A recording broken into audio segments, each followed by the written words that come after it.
Everyone. So we're going to talk today about Facebook groups. And if you joined me last week, I said that one of the ways that you can improve your organic reach on Facebook was with a Facebook group. Now, I have just started experimenting with Facebook groups, but I can tell you that it's quite a challenge, first of all, getting people to join your group and then keeping them interested and engaged. So I decided to interview a friend of mine who has a Facebook group of 757 people, and she has an engagement rate of 96%. I know, right? It's crazy. She's going to tell us how she's doing it. So if you want to create your own Facebook group or you want to make your groups more engaged, then join us for the next half hour or so, where I will be asking my guest the following questions. Why are Facebook groups a good idea for marketers and business owners? What type of group should you be creating?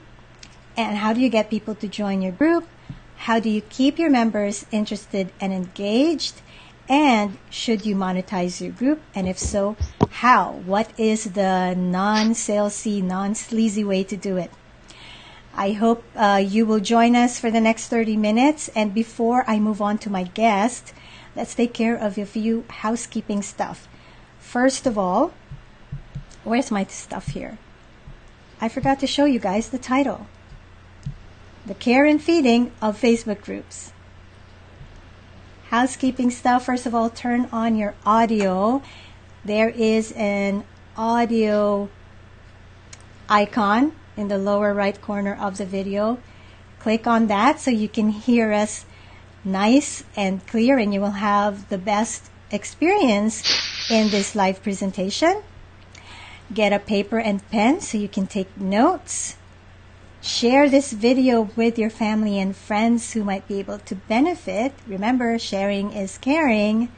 And finally, type your questions in the comments below, because while we are live, my guest and I will be responding to your questions, but also afterwards, we'll be going back and looking at, so what, even if you're watching a recording, you can still type your questions. We will be responding to them. Okay, so before I introduce my guest, in case it's your first time with me, let me just give a quick introduction. My name is Lexi Rodrigo.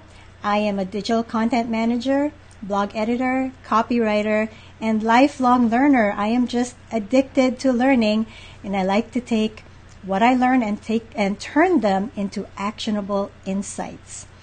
All right, I think we should be moving on.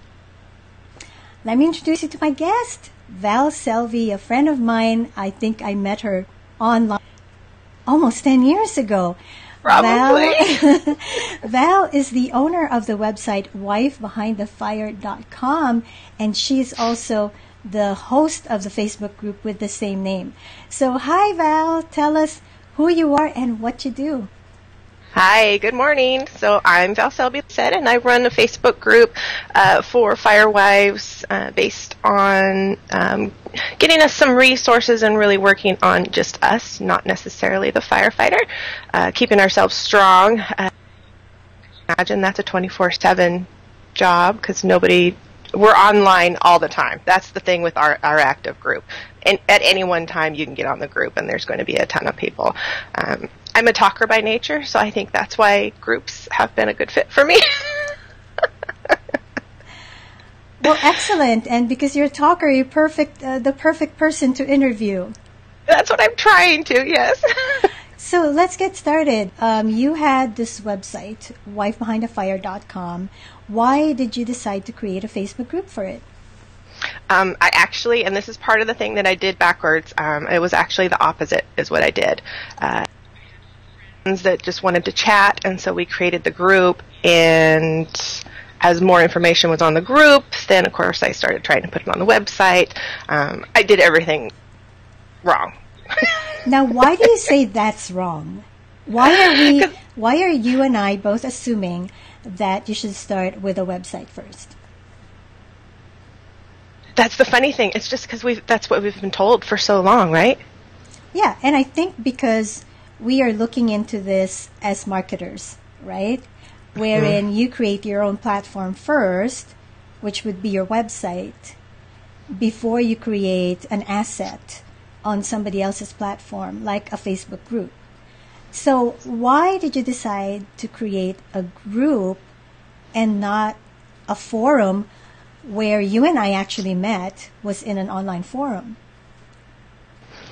I created the group first because it was easy, because my friends and I were already chatting, so it was just easier just to create a group and get a bunch of us in there.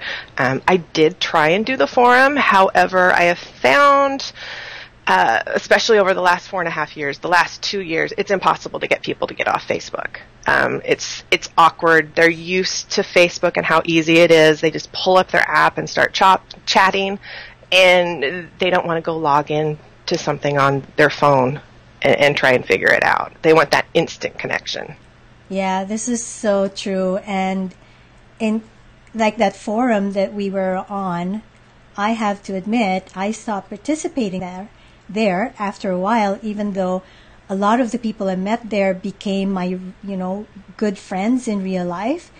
But so the owner of that forum, you and I were talking about this earlier, the owner of that forum actually moved the group into a Facebook group. And now I am a lot more active. I think I post there at least once a week, if not more. Mm-hmm. Yeah, so that's an interesting insight. Now because even with because I was active on that group, but it was funny because I got used to being on the Facebook groups, and so I'd be sitting there and waiting for somebody to respond. Even though I know they're not logged in 24/7, I would still wait on the forum and wait for the response. And the other thing that I notice as well, which is why it's easier for me to respond in the Facebook group rather than the forum, is I get notified when somebody, like the group owner or the group host, posts something, and I get notified, like on Facebook, Facebook, when somebody else posts something, or when someone comments on my stuff, replies to my comment, and so I'm drawn into that. I mean, I'm not saying I'm at Facebook all day, but I guess I must be on there several times a day, to be honest. And it is nice because with the groups you can customize how much information you want. You can turn notifications off on a post that you don't want to talk about anymore, and that. So I know that helps too. It's less awkward. It's easier, and that instant connection is everything.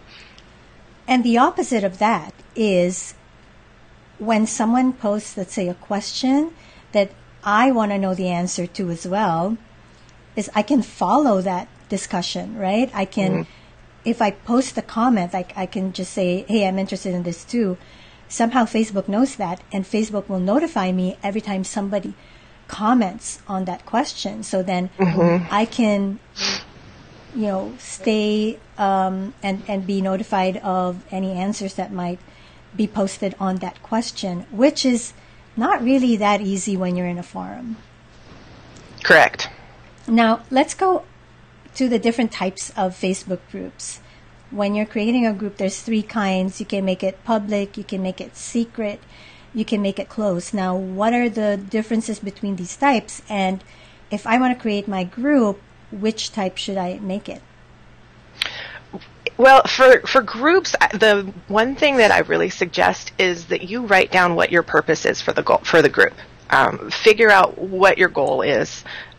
Where do you want this group to go? If it's just for public knowledge and you're just kind of doing it for fun, then because when you click it on public, everything will be viewable by anybody on Facebook. They will not have to be a member of the group. I do have one group that's just specifically for advertising business, and that one's public. Do you mean for advertising your business? It's Firewife Marketplace, and so I just let Firewives join that group, and they can post their specials, what's going on in their business, all of that, and that way it's public and people don't have to join. Gotcha. They can click and they can contact the person. So for a secret group, I run We only have a couple of secret groups, mostly because any of the groups that I have out there, I do want the Facebook suggestions. I do want Facebook to say, hey, this group's out there. So I don't use the secret option all that much. That would mostly be for the friends. Yeah, or I'm guessing family members, right?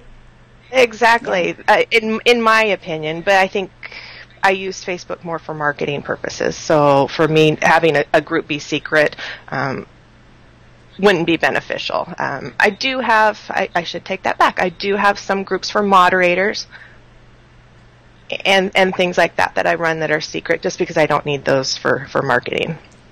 By moderators, you mean like people that you employ or you work with? Correct. Okay. Mm-hmm. Now, in your public group, since it's public, don't you get trolls and spammers there? No, because they still have to join in order to post. Ah, gotcha. Okay. Now, let's talk about when you say a person has to join, do you use the, because Facebook lets us ask questions, right? When a person wants to join, you can have them answer, I think is it up to 3 questions, a maximum of 3? Do you use that? I do. I actually, I was one of the early adapters of that, and I swear that was the best admin thing that Facebook has ever added to groups. Because previously I messaged every single person and asked them those questions already. Oh. So it was nice that it was just automatically there. So how are you using those questions? Is it to filter people who want to join? Mm-hmm. For my Firewife group, I don't usually allow people into the group if they don't answer all 3 questions. Oh, okay. So you're looking for a specific type of person who's ideal for the group, right? Correct. And so because I do want the engagement. So if they can't answer the 3 questions, I figure, where are they going to be? What are those questions, if you don't mind sharing? Well, for mine, it's pretty easy because I ask if they're specifically just for Firewives. So I ask if they're a wife, girlfriend, that. I ask what fire department they're affiliated with, and then they're easy questions. Oh, I just ask if about the rules at the top of the list, if they will read the rules and acknowledge that the rules are there. Oh. I keep it pretty simple. It's nothing, I'm not asking for any information, really. Which is a good segue to my next question, which is about rules.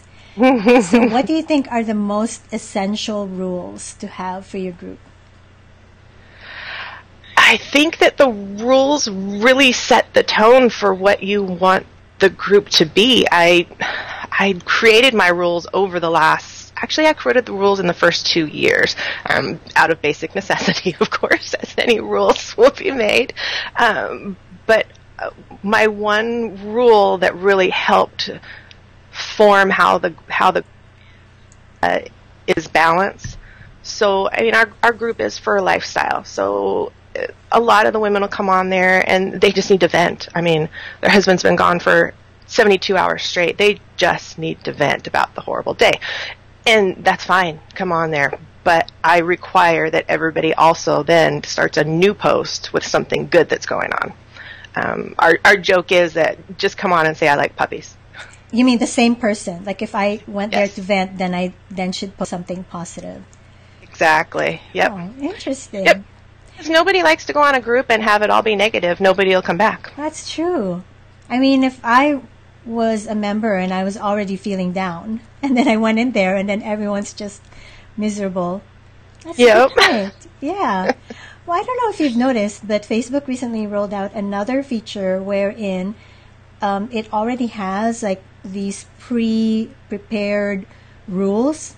Then you can just pick and choose which ones you want. So I'm thinking for somebody who's new at this and you can't come up with your own rules, those are good rules to get started with. Yeah, I didn't notice those. I'll have to look for them. I don't know if you'll still see it because I think it seems to be like I have one group that's really new, and I have another group that has over 200 members. I don't see it in my big group. But in my new group, I can see that. So you might not see it anymore. Like maybe Facebook just shows it to groups that are obviously new and just starting out. Well, that's just my hypothesis. Okay. Mm-hmm. No, it's probably true because that's what happened with adding the questions for new requests. Mm-hmm. I had a newer group, and all of a sudden it was in there, but it wasn't in my active group. So I was really excited when they added it to everything. It was obviously beta for the new people. Right. That is true. So let's talk about membership. How did you grow your members? Was it organic, or did you have to pay Facebook to give bigger exposure to your group? I have mostly done organic. It's a lot of. I encourage the wives to invite others into the group. I've ran some Facebook ads. When I do run the ads, I'm very specific, and I keep the wording very, very short and. Some eye-catching graphic, of course, but I try and keep everything really, really short and specific to the group. I think I've only ran ads a few times over the years, though, just because the group is so active already that that has not been my focus. Growing the group has not been my focus. So you mean like getting the numbers? You're more about the quality of the interaction. Mm-hmm. Which has brought more organic. I've noticed, because the more active the group is, like if we have a crazy post that there's 200 comments on, I will notice that I get a lot more requests to join the group. Yeah, because Facebook actually suggests groups to people. Like I see it on my Facebook, what do you call it, wall all the time. Like I will see on the sidebar certain groups that Facebook is suggesting that I join. Do you find though that there's a critical mass of members for this to happen? For example, I noticed that my bigger group is where people tend to, I guess, find it, compared to my smaller group that I just started and haven't really been inviting people to yet. No one discovers it, it seems, by accident. I think it is true. I think it's in Facebook's algorithms that, if you, I want to say maybe it's around 500 or something like that. Oh. It's so hard to keep up because as soon as you think that you've got a little bit of what they're doing, then all of a sudden it changes and or up but I agree. It seems like the bigger the group, the more it'll suggest with the activity. And there is a tripwire with Facebook. I noticed when I reached 200 members, and then all of a sudden I had insights. Mm-hmm. Was that the same for you as well? Like when I had a smaller membership, I couldn't see insights, and then once I went past 200, I could see insights. Right, but those smaller groups, the thing was. You could always see exactly who had seen those posts already. So that was the trade-off. For me, that was a little hard. I know what you mean. I actually missed that. Yeah. I miss seeing that, like who exactly responded and saw stuff. And then all of a sudden I couldn't see it. Yep. But I had insights, but the insights were not as granular. Mm-mm. Yeah, it's not per post. We just got spoiled with that little one, and then they took it away. So how do you keep, like you said, 96% of your members are responding, they're commenting, they're posting their own content in the group. How do you keep this engagement going? When the group was small, I really did require that people were active. I spent way too much time doing it. It was kind of my side thing at that point while I was working. And I would go through the group every few months, and if people weren't active, I deleted them. I now I do call outs because the group's already getting too big. I don't do that anymore. What do you mean by call outs? I will do call outs. So if there's somebody that, because I do contact every single person by messenger before I let them in the group, I will recognize names. So if there's, I'll look at the members list, and if there's somebody I haven't heard from for a while, I'll tag them in a post and say, hey, what's going on? Okay, that's a good idea. And by the way, we have someone here saying hi. Hi, Kelly McCausey. Hey, Kelly. Kelly's our mentor. Oh my gosh, Kelly. So glad you could join us. Kelly, if you have a question for Val on how she keeps her group members engaged, just post it in the comments.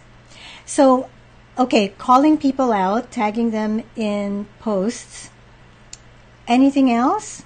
I do message my members privately every once in a while, just to ask if there's something going on, if there's something they would like to post about. I periodically also ask my members, I know Kelly does this now too, ask my members if they have questions that they'd like to do anonymous. I do that quite a bit, actually, because we do share a lot of private information in there since it is a lifestyle group. Yeah. So how do you get their questions anonymously? Is it through Messenger? Yes. Okay, gotcha. I always wondered where Kelly was getting those questions.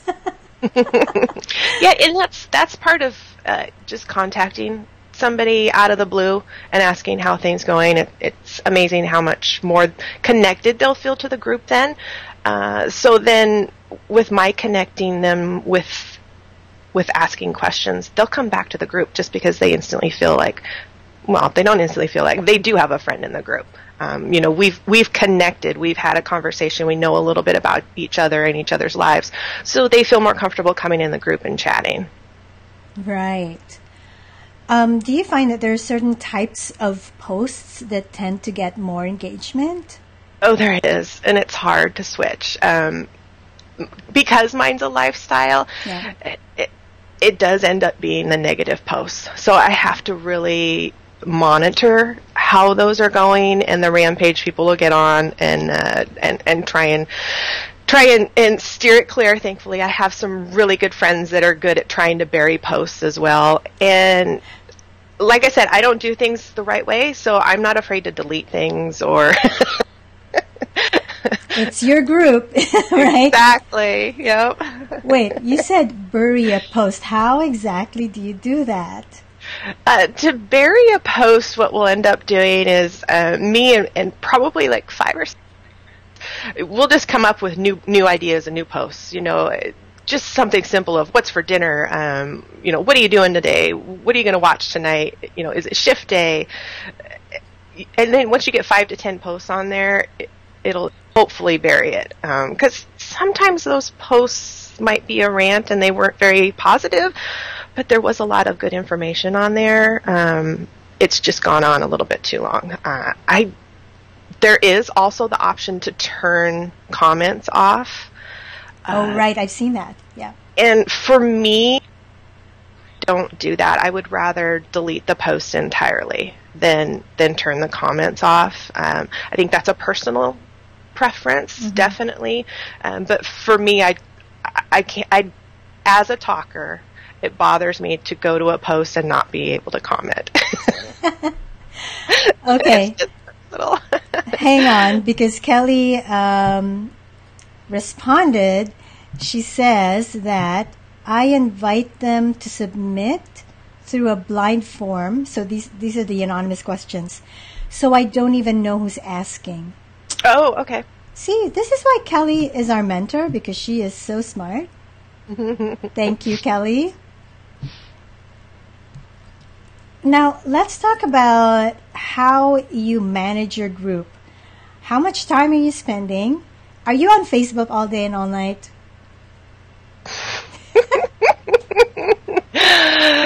Kelly, you need to log off now. I've actually gotten a lot better at managing my time but I do spend way too much time on my Facebook groups, and it's that's why my group is so engaged. However, it's why I can also pretend that I'm working and I'm not actually working. So it's something that I really have to watch. And it's actually, instead of totally watching it, I have been adding it in as a service for for my business to manage other people's groups, just because I'm already on here doing it. So why fight it? Oh my gosh, that's a brilliant idea. If you can't fight the addiction of being online, you may as well just go with it, right? So Kelly said, guilty giggle. Well, what I find easy is, those dead periods in your day, like when I'm waiting at my doctor's clinic or whatever else. Now I just get on, the Facebook app and look at stuff and engage with my group members. That's a really just such an easy way to, interact with your group members. But I mean, you're right, especially when your group is so active, it's really hard to turn away and switch off. Yeah, and I have to fight that now because it is so active. I always commented to every single post that was ever on there. I felt it was my responsibility. And I have to fight that now. I have to realize, and especially Facebook changed some algorithms in the groups, and I don't necessarily always see all of the posts like I used to. Oh. So that was one thing that I had to let go in an active group, is there's going to be posts that I don't see. And I'm just hoping that some of my moderators and friends will have seen them and commented. But I also did tell everybody too, if there's no comment on your post, then Facebook went wonky, and bump it up and let us know, because there's never a time that something doesn't get commented on. Yeah, I know, because Facebook doesn't show it, sequentially, chronologically, right? You don't see like the newest to oldest. I think it's like a popularity game with Facebook, so that the post that's getting a lot of comments and responses is on top. And then the post that's getting nothing gets, like you said, buried. And then, so no one sees it, so no one can comment. And it's this vicious cycle. Yeah. Now, you mentioned you have moderators. How many moderators do you have for your group of 750 plus? I only have one moderator. And I think because I've got my rules down so pat, and the members know them, that we don't have any problems. So I don't have a lot of spam. People know that there's absolutely no posting of your businesses on there. If you want to post a business, you need to contact me first, and then I do allow some, but it has to be special, and you got to ask first. I have an odd one where I don't let prayer requests on there. Moderating is the prayer request, and that's just because they snowball in the group. She does not have to do a lot of work, actually, as moderating. She's great, and she starts posts, but she just does it because she likes the group too. So she's a fire wife as well. Of course. Now, we mentioned insights earlier. Do you use insights a lot, and if so, what metrics do you look at? Actually, I just started pulling those up, being stats, but I haven't used them, so I'm not too familiar with what my stats are, except for what I just pulled up. What you pulled up for me. Exactly. And which turned out to be great, right? I know. I was pretty impressed, actually. I think it's really impressive that 96% of your members are actually interacting in the group. So now let's talk about the final area of Facebook groups, which is monetization. Now, do you think that it's okay to monetize your group? And if so, well, have you monetized your group? How are you doing it? Yeah, let's start with those questions. And this one was a hard one because I didn't create that group for that purpose. like I said, I went around the wrong way with it. So it was hard for me to transition mentally to the fact that it's okay to sell to them because I'm spending a lot of time here and they value that. So I have to make some money. I got to pay my bills, right? I use the information that I find that they need on that group, and I've created other groups that are little paid groups. So challenge groups. I do have a Firewife wellness and fitness group that we run on the side, and that one is a paid group. I have a gratitude group. I've done some side groups off of it. But I've learned I'm not afraid anymore to push my own products. Yeah, the other way to think about it too is that you can't serve them just with the group. Mm-hmm. If you want to serve them more, then, maybe it's going to require more one-on-one time with you or more resources. That's going to take you resources to put together. Mm-hmm. And the way that you can continue to serve them is by actually getting paid, like putting these products together where you get paid to serve them, which is like only fair, right? Because you're not running a charity. Right, exactly. And that was the hard part, is the whole switching of asking for things. Kelly knows that. Kelly and I have been working on that. And I'm glad that you did. So you had to have that kind of a mindset shift. And how did they respond the first time that you actually tried to sell them something? There hasn't been a lot of response. And I think that's one of, as I mentioned at the beginning, I think before you start a group, you really need to figure out what's your goal with this group. Because I did not have a goal with this group, I created a group that was not too interested in products and things like that. They just wanted that camaraderie. So I've had to really work on transitioning them, and it's been a lot of work transitioning them, into being open to the product and other ideas, versus if you create a group now, I'm hoping that, and I do create groups now that way, with knowing, this is my goal. I'm creating it because I'm going to have this product, that's going to be my focus. We're going to have a lot of fun along the way, but I do create it more with the monetary focus now. The way I've done it with the first group that I did was in the description of the group, I was very upfront about it, that because I created that for a product that I'm an ambassador for. So I said, I'm an ambassador. So this is a group for people who are interested in this, and I am an ambassador for this. Here's my ambassador link. So it was clear that I'm somebody who's trying to make money, right? Mm-hmm. And not just having fun. I just started in the last couple of weeks. There's that option where you can add the link to other groups. And I had added some of my other paid groups on there, but I hadn't really done anything using that specific option.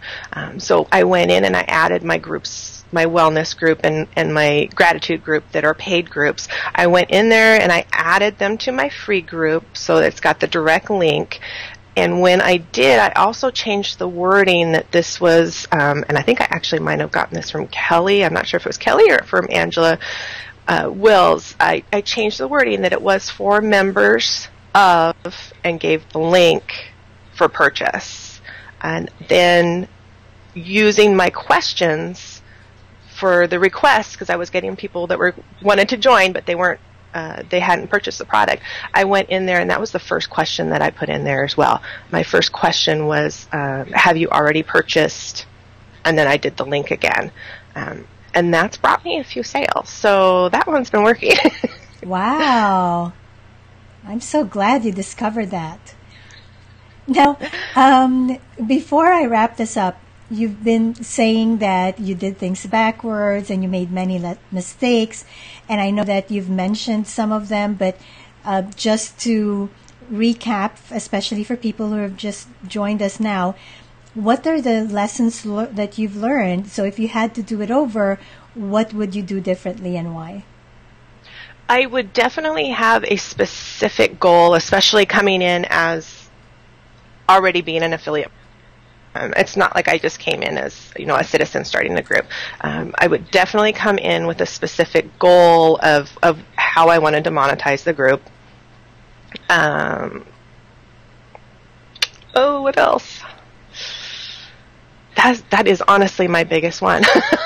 And it's a big one. I mean, we're talking to other marketers and business owners, so that is an excellent lesson. Yeah, and sure. Just also probably figure out how much time you're willing to spend on the group. It does take a lot of time if you want your group to build and be active. You're going to talk to yourself quite a bit, but set the time aside so that you're doing it, because otherwise it can take over. Well, how often should you be posting in your group anyways? I post a few times a day. I've actually been getting a lot better about scheduling. I'm very thankful that they have the schedule option in the group. Yeah. But I post at least 2 or 3 times a day. When you were just getting started and you said you were speaking to yourself, were you also posting that often? Well, I didn't talk to myself quite as much just because I did start the group with friends. So that did help the communication right off the bat. But yeah, I still was posting 2 or 3 times a day. It's the same thing that I was doing on my Facebook business pages. So, okay. Let's move on to questions. Folks, if you have questions for Val, feel free to type them in the comments. And we actually have one question here from Moen Murray. Hang on, okay. I've thought of starting a Facebook group for people who like to play Facebook games like me.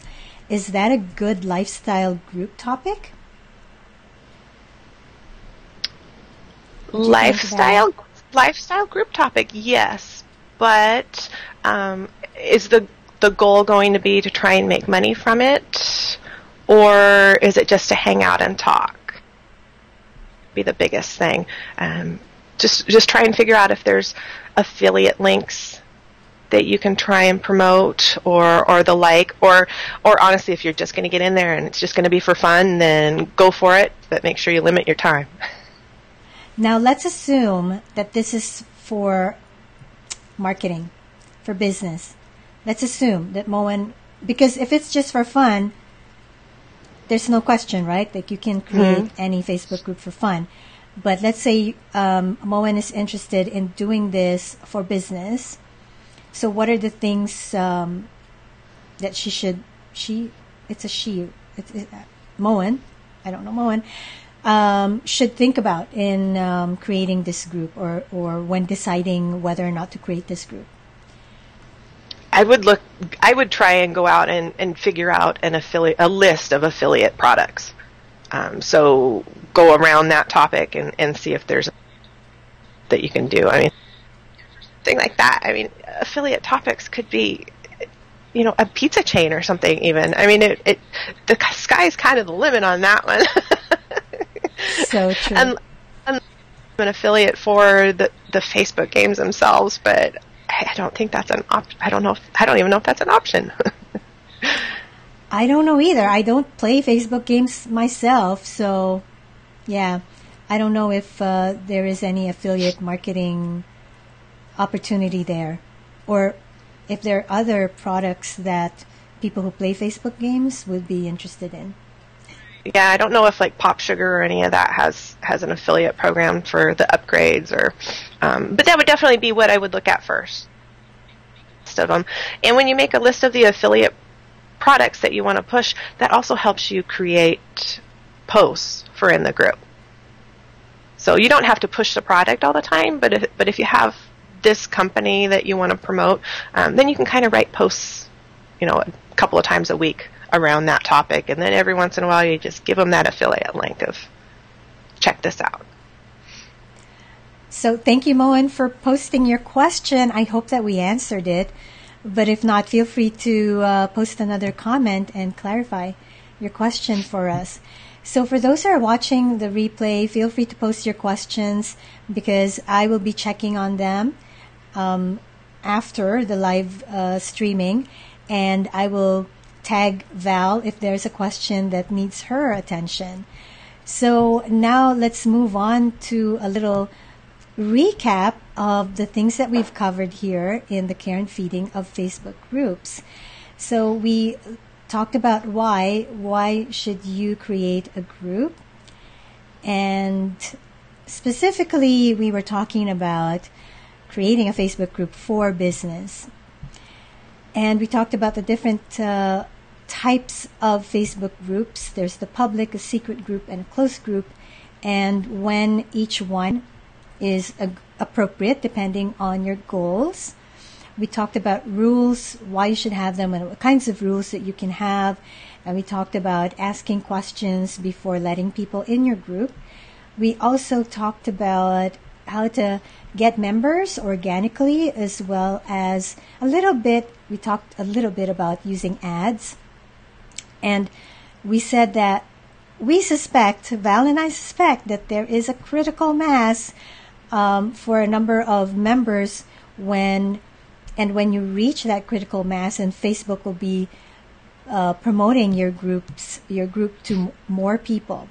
And we also talked about the nurturing of your group members, how to get them to engage, the different types of posts that you can publish in your group, managing your group, especially the importance of using your time wisely and setting boundaries around the amount of time that you spend on Facebook. And group insights, like which insights, metrics you are available and what you should be looking at. And we also talked about how you can monetize.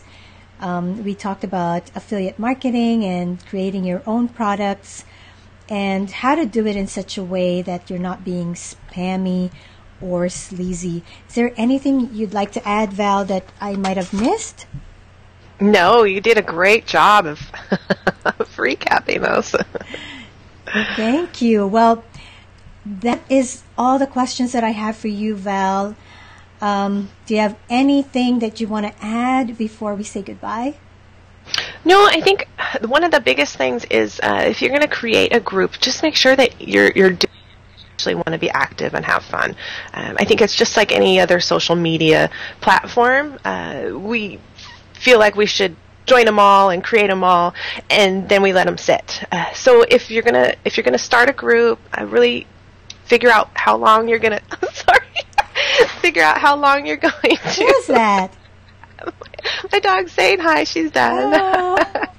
Hi. Figure out how much time that you want to invest in it, and figure out if you're willing to invest that time. Because to make a group active, it's going to take a little bit more time.